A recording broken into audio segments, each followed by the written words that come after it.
Good day. We're going to look at solution to number 7, and this is on page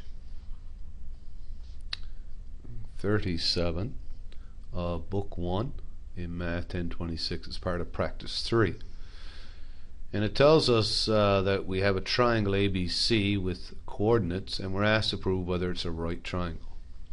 So the first thing to do is let's have a look at this triangle. Let's sketch it. So A coordinates for A are 3 and -1, or -3 and 1, sorry, which is right here. A is -3, 1. B is at 3, -3, so B is down here at 3, -3, and C is at 7, 3. So it looks like C is right here at 7, 3. Now if we join these points, let's see what it looks like. So we have a side AC, we have side BA, and we have side BC. Now certainly it does look like a right triangle, but that's mathematically, of course, that's not enough to say it looks like one. We have to prove it. And one of the ways we can prove it is by looking at the slopes of the two adjacent sides that are looked to be perpendicular. If I can show that this is a right angle at angle B, then this is a right triangle. Now how can we do that in slopes? Well, first of all, recall that we know perpendicular lines, right, have slopes that are negative reciprocals, right?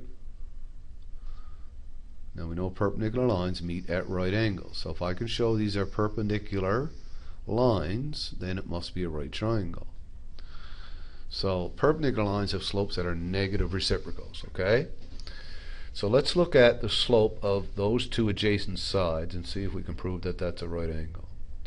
So the slope of AB, using the slope formula y2 minus y1 over x2 minus x1, the slope of AB, I'll pick -3 to be y2, so -3 subtract 1.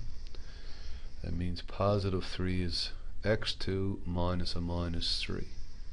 So that looks like -4 over 3 minus a -3 is 3 plus 3, of course, which is 6. So the slope of this side right here is -2/3.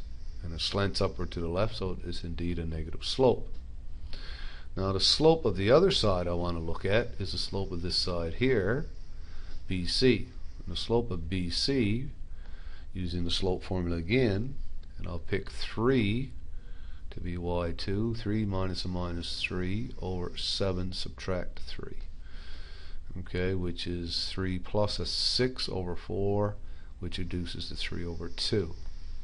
Now examining these two slopes, alright, if I look at this slope, 3 over 2, and this one, -2 over 3, then what do you notice between those two? Right? Well, they are indeed negative reciprocals. Therefore, we can conclude, okay, so therefore we say AB is perpendicular, side AB is perpendicular, side BC, which gives us a further conclusion that therefore angle B is 90 degrees, because perpendicular lines meet at 90-degree angles. Therefore triangle ABC is a right triangle. Now that's the simpler of the two ways to prove it. The second way involves the distance formula, okay, and using the Pythagorean theorem, and I'll run through that quickly. So here's method 2. Method 2 is using the distance formula with the Pythagorean theorem. Now we all should know the distance formula by now, right? That's x2 minus x1 all squared plus y2 minus y1 all squared, and that gives us the length between two ordered pairs, right? So if I want to do this first, let's say I want to find the length of AB. So I'm looking at the length of AB using the formula, and I'll abbreviate slightly here. I'll just put in the coordinates as -3 minus 1 squared plus 3 subtract the -3 squared, which when we do that out, that's -4 squared, which is 16, and 6 squared. So I get 16 plus 36, which of course is square root of 52.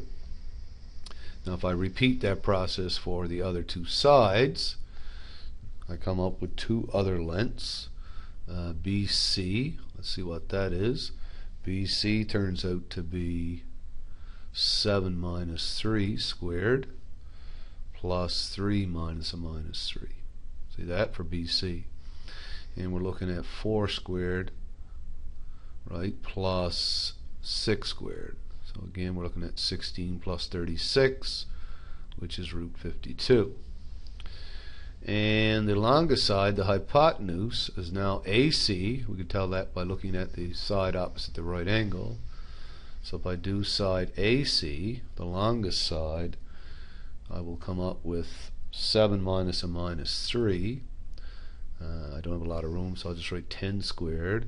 And then 1 minus 3, which is 2 squared. 3 minus 1, which is 2 squared. So that's 100 plus 4, or of course the square root of 104. Now we know in the Pythagorean theorem that a squared plus b squared equals c squared, where c is the hypotenuse and a and b are called legs. So in this case, the hypotenuse AC turns out to be square root of 104, AB turns out to be the root of 52, and BC also turns out to be the root of 52. So it turns out to be an isosceles right triangle, doesn't it? Two equal sides there. So by completing the Pythagorean theorem, by putting the values in here, I got root 52 is one leg, I'll square that. Root 52 is the other leg, and I'll square that. Should equal the hypotenuse, which is root 104 squared. Now you know what happens when you square a root, you get that number back. So if I was doing the square root of 4 all squared, that would be root 4 times root 4, which of course is root 16, which is indeed 4. So when you square a root, you get the number back inside. So this is 52 plus 52, and this side is the square root of 104 squared. It's 104. And if we add up the two legs now, look what happens. The square of the two legs equals the square of the sum of the squares of two legs equals the square of the hypotenuse. So therefore, again, we can say by the Pythagorean theorem, right, this is also a right triangle. So we proved it both ways. ABC is indeed a right triangle.